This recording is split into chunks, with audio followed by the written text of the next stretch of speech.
देवयानी के 2 पुत्र यदु और तरबसु और सर्विष्ठा के 3 पुत्र द्राम, अनु और कुरु। यदु के वंश में यदु से यादव नाम होगा। यदु के आगे चल के वंशावली आती है। यदु के पुत्र महाराज जनवेद, जनवेद की प्रीति, प्रीति के श्रुत, श्रुत के कृति, कृति के महाराज सरंजित, सरंजित के महाराज असमंजस और इन्हीं के वंश में महाराज सूरसेन का जन्म हुआ। सूरसेन की 5 पुत्रियों, 2 पुत्र हुए, आनंद और दुंदवी 5 पुत्री, और इन्हीं आनंद दुंदवी को वसुदेव जी कहा गया। वसुदेव जी का विवाह मथुरा के राजा सूरसेन, सूरसेन के छोटे भाई महाराज देवक, देवक की 18 पुत्री थी, जिसमें 17 विवाह वसुदेव जी के साथ किए गए। 18वीं पुत्री देवकी थी। देवकी का भी विवाह वसुदेव जी के साथ किया गया। राजा कंस विदा करने के लिए चल दिया। स्वयं राजा कंस रथ हाँक करके मथुरा के बाहर मेड़े, अपना मेड़ा, जो मथुरा का मेड़ो थे ना, मेड़े बोलते हैं हमारे यहाँ, क्या क्या बोलते हैं, मेड़े। मथुरा के बाहर जैसी के विदा करने के लिए पहुंचाया, उसी समय आकाशवाणी हो गई, हे दुष्ट पापी राजा कंस, जिस बहन की तू बड़े धूमधाम से विदा करने के लिए पहुंचा रहा है, इसी बहन के 8वें गर्भ से तेरा काल होगा। राजा कंस को क्रोध आ गया।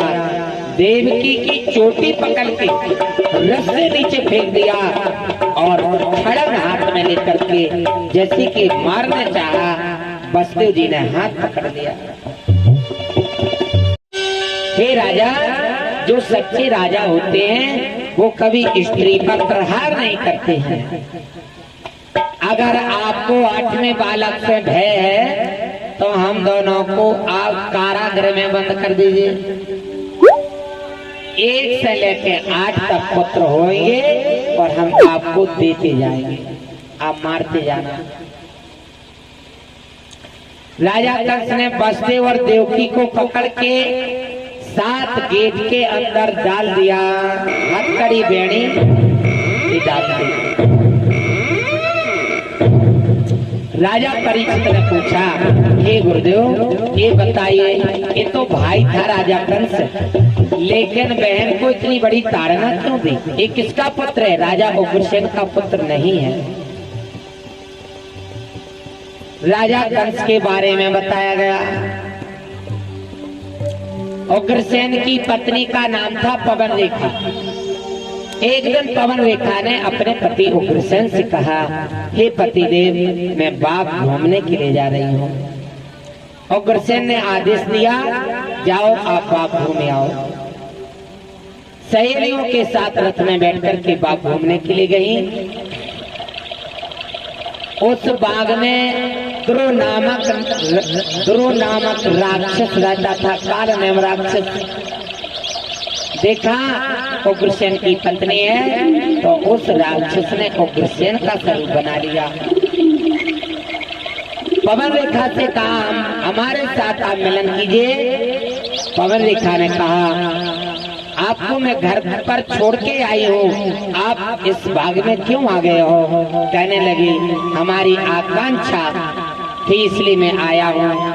महाराज, पवन रेखा ने कहा, देखो बगीचा है, परमात्मा का वास है, और दूसरी बात है सूर्य भगवान देखते हैं। जबरदस्ती पवन रेखा के साथ में उसने छल किया। छल करके और अपना असली स्वरूप बताया। महाराज, पवन रेखा ने शराप दे दिया कि जा, मैं तुझे शराप देती हूँ, जो तेरा पुत्र हमारे गर्भ से पैदा होगा, इसका वध साक्षात भगवान प्रकट होकर के उसका वध करेंगे। इसलिए राजा कंस का जन्म 13 बुधवार को हुआ। और जिस समय राजा कंस का जन्म हुआ उस समय धरनी आकाश ये डोलने लगे, पृथ्वी कांपने लगी, तारे सूर्य और चंद्रमा डगमगा गए। क्यों डगमगा गए? अब पापी का जन्म हो गया। 8 वर्ष की उम्र में राजा परशुराम जी महाराज पर चढ़ाई करी। परशुराम जी के धनुष का अपमान किया, कालदंड नामक धनुष का। उस धनुष को परशुराम जी ने दे दिया, जा इसको ले जा, तेरी मृत्यु इसी धनुष के द्वारा होगी। श्राप दे दिया महाराज परशुराम जी ने। तो भगवान श्री कृष्ण ने पहले नंबर धनुष को तोड़ा था। दूसरी चढ़ाई हटा दिया, पछाड़ दिया। जान गया राजा जरासंध ये तो बलशाली है, इससे मित्रता की जाए, दुश्मनी नहीं की जाए। मित्रता करके राजा जरासंध ने कर दिया अस्थि और प्राप्ति।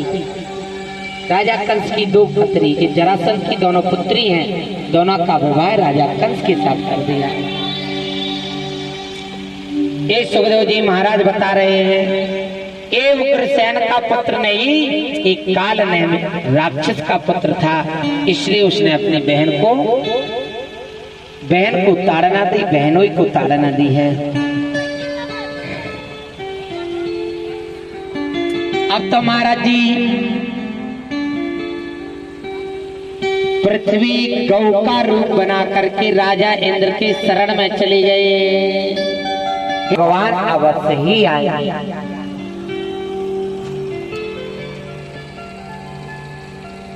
यहाँ वसुदेव जी महाराज ने अपने एक पुत्र को जन्म दिया।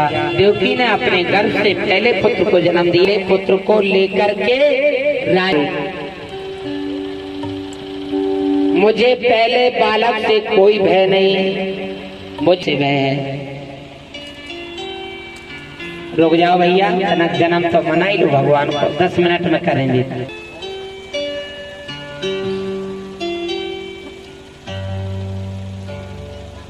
राजा कंस को दया आ जाती है, कहने लगे हे वसुदेव जी महाराज, आप सत्यवर्ती राजा हैं, प्रतिज्ञाबद्ध हैं, इसलिए आप पहले पुत्र को ले जाओ, मुझे पहले पुत्र से कोई भय नहीं। वसुदेव जी पहले बालक को लेकर के आ जाते हैं। इतने में नारद जी आ जाते हैं। श्रीमन नारायण नारायण। नारद जी कहने लगे, अरे राजा, जैसे कि नारद जी आए, राजा कंस ने देवर्षि नारद को प्रणाम किया। प्रणाम करके कहने लगे, राजा पहले पुत्र को तुमने वापस क्यों लौटा दिया है? कहने लगे क्यों? हो सकता है 8वां पुत्र पहले पुत्र में आ जाए।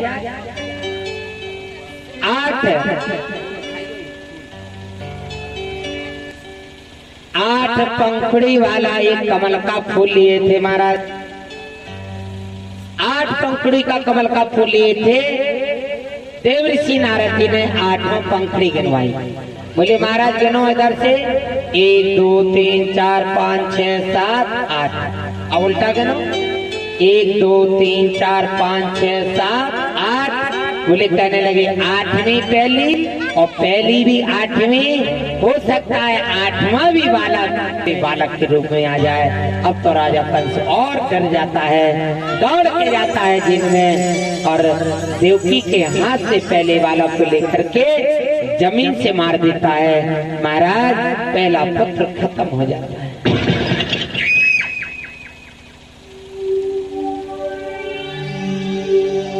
पहले बालक को मार दिया, दूसरे को मार दिया, तीसरे को मार दिया, चौथे को मार दिया, 5वें को मार दिया, 6वें बालक को मार दिया। देवकी रो रही है, यहाँ देवकी रो रही है, वसुदेव जी भी रो रहे हैं। महाराज गौ माता पृथ्वी, साक्षात पृथ्वी ही गौ बनकर के आज राजा इंद्र के शरण में जाती है। ऊंचे सुर से रमाने लगी, कहने लगी राजन हमारी रक्षा करो, रक्षा करो। एक पापी का बहुत ज्यादा पाप हो गया है। अब पापी का पाप हमको सह नहीं जा सकता हूँ, सह नहीं जा सकती हूँ मैं, बहुत ज्यादा पाप का भार हो गया है। ऐसे लगता है कि मैं रसातल को चली जाऊँ। राजा इंद्र ने कहा आप चिंता नहीं करो, चलो आप हमारे साथ भगवान शंकर ब्रह्मा जी के पास। ब्रह्मा जी के पास गए, ब्रह्मा जी लेकर के शंकर भगवान के पास गए। शंकर भगवान भगवान विष्णु के पास गए।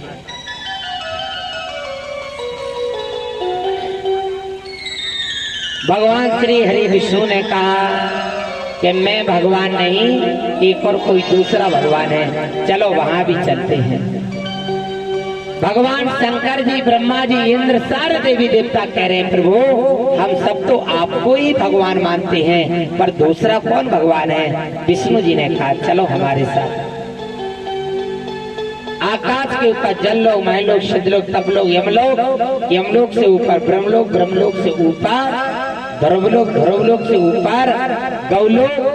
कहा जिन बामन भगवान के अंगूठे से ब्रह्मांड का कब्ज टूट गया था, उस कब्ज में से विरजा नदी का जल गिर रहा है। और उस विरजा नदी उस छेद से दो स्त्री खड़ी हैं, देवी खड़ी हैं। ब्रह्मा जी को आगे कर दिया, कहां से आए हो? ब्रह्मा जी ने कही हम ब्रह्मलोक से आए हैं। कहने लगे कौन से ब्रह्मलोक से? 14 है ब्रह्मांड। कौन से ब्रह्मांड के राजा? कितने ब्रह्मांड है? 14 ब्रह्मांड है। 3 लोक 14 ही भवन है ना, 14 ही भवनों को माना गया 14 ब्रह्मांड। 14 ब्रह्मांड है। कौन से ब्रह्मांड के आप राजा हो? ब्रह्मा जी को तो ज्ञान नहीं। विष्णु जी आगे हो गए। विष्णु भगवान ने कहा हे देवी हम पृश्नी ब्रह्मांड से आए हैं, पृश्नी ब्रह्मांड से आए हैं, भगवान के दर्शन करना है। महाराज सारे देवी देवता विष्णु शंकर सब पहुंच जाते हैं। और वहां देखा तो क्या देखा? 1000 कमल की पंखुड़ी वाला कमल का फूल खिल रहा है। 1000 पंखुड़ी वाला कमल का फूल खिल रहा है विरजा नदी में। उस कमल की पंख, उस कमल के ऊपर पूर्ण ब्रह्म बैठे हैं और आदि शक्ति बगल में बैठी है। आदि शक्ति बैठे हैं। पूर्ण पूर्ण ब्रह्मा पूर्णम पूर्णम पूर्णम उदच्यते हैं। पूर्णाहि पूर्णम पूर्णामि वसिष्ठते। पूर्ण ब्रह्म बैठे हैं, आज शक्ति बैठी है। आज महाराज कहने लगे कैसे आए हो प्रभु? अत्याचार बहुत हो गया है और आपको ब्रजभूमि में आना पड़ेगा। ब्रजभूमि आना पड़ेगा। हाँ ब्रजभूमि में आना पड़ेगा। भगवान ने कहा जाओ तुम सब देवी देवता ब्रजमंडल में जन्म ले लो, पीछे से मैं आ रहा हूँ। सारे देवी देवता ब्रजभूमि में जन्म लेकर के आते हैं। आज शक्ति बोली पूर्ण ब्रह्म से प्रभु आप जा रहे हो, लेकिन हम आपके बिना इस गौलोक में क्या करेंगे? भगवान ने कहा तुम जाओ, हमसे पहले वृषभान के यहाँ राधा के रूप में प्रकट हो जाओ। मैं 8वें बालक के रूप में देवकी के गर्भ से जन्म लेकर के आते हैं। महाराज कौन है आप शक्ति? आज शक्ति साक्षात राधा रानी है। शुक महाराज बोले कि मैया आप जा रही हो, लेकिन आपके बिना हम क्या करें? बोले कल तुम लगते कलयुग में सुखदेव जी बन के आना और अपने भगवान की गाथा भक्तों को सुनाना। कामधेनु गाय बोली हम क्या करें? भगवान ने कहा जाओ तुम बाबा नंद के यहाँ पहुंचो, तुम्हारा नाम होगा नंदिनी। नंदिनी के नाम से आप जानी जाओगी। आज शक्ति बोली प्रभु आपके एक गौलोक जो यहाँ है, जो गौलोक हमें कहाँ मिलेगा? मृतलोक में। गौलोक का 4था भाग भगवान ने ब्रजमंडल में भेज दिया, गौलोक का चौथा हिस्सा। और 7वें ग्रह में शेषनाग जी को बुलाया पूर्ण ब्रह्म ने। शेषनाग जी से कहा तुम अगले अवतार में छोटे भैया लक्ष्मण हुए थे, अब तुमको इस द्वापर में बड़े भाई बनना है। देवकी के 7वें ग्रह में चले जाओ और 8वें ग्रह में हम आने वाले हैं। महाराज शेषनाग जी को भेज दिया। देवकी के 7वें ग्रह में प्रवेश हो गए। भगवान ने अपनी आंखों से देव माया को प्रकट किया। देव माया से कहा जाओ देवकी के 7वें गर्भ को उठा करके रोहिणी के गर्भ में रख दो और तुम जसोदा जी के गर्भ में प्रवेश हो जाना और तुम्हारा जन्म होगा जसोदा जी के गर्भ से। और 8वें बालक के रूप में हम देवकी के गर्भ से जन्मते हैं। 7वें गर्भ को देवकी के गर्भ में से उठा करके देवी माया ने रोहिणी के गर्भ में बलराम को रख दिया। अब 8वें गर्भ की तैयारी होने लगी। देवकी के गर्भ में क्या महीना रहे दाऊ भैया?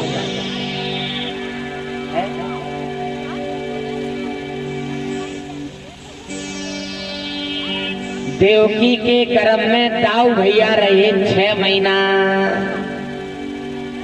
6 महीना रहे देवकी के गर्भ में और 3 महीना रहे रोहिणी के गर्भ में।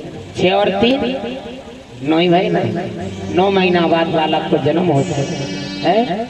6 महीना देवकी के गर्भ में और 3 महीना रोहिणी के गर्भ में वास किया। वहाँ दाऊ भैया का जन्म हो गया।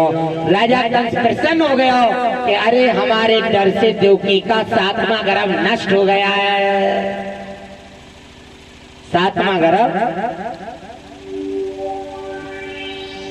नष्ट हो गया। बोलो वृंदावन बिहारी लाल की जय। कथा से नींद भी आने लगा। महाराज जी 8वें गर्भ में भगवान आने की तैयारी बना रहे हैं। ठाकुर जी ने कहा कथी तो वंशा विस्तारो भगवता सौम्य सूर्य राज्ञाम चौम वंशायाना चरितम परमा भूत मम। कन्हैया तैयार हो गए कि नहीं? हैं? हो गए? तो जब हम कहें तब बुलाना है, अभी नहीं, अभी टाइम है। महाराज जी 8वें गर्भ में आने के लिए तैयार हो गए। यदो सचा धर्मशील नितरा मुनि सतम तत्रासेन अवतारणीयस्य विष्णु अवतीर्णिया संशयानः। साक्षात परमात्मा 8वें देवकी के 8वें गर्भ में आने वाले हैं।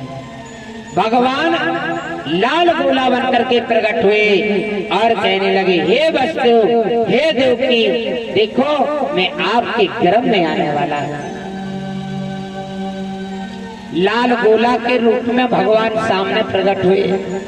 आवाज निकल रही है लाल गोला से। आपको मैं पहले 3 जन्म पहले की मैं आपको याददाश्त दिला दूं। पहले जन्म में आप कृष्णी और सूतपा थे।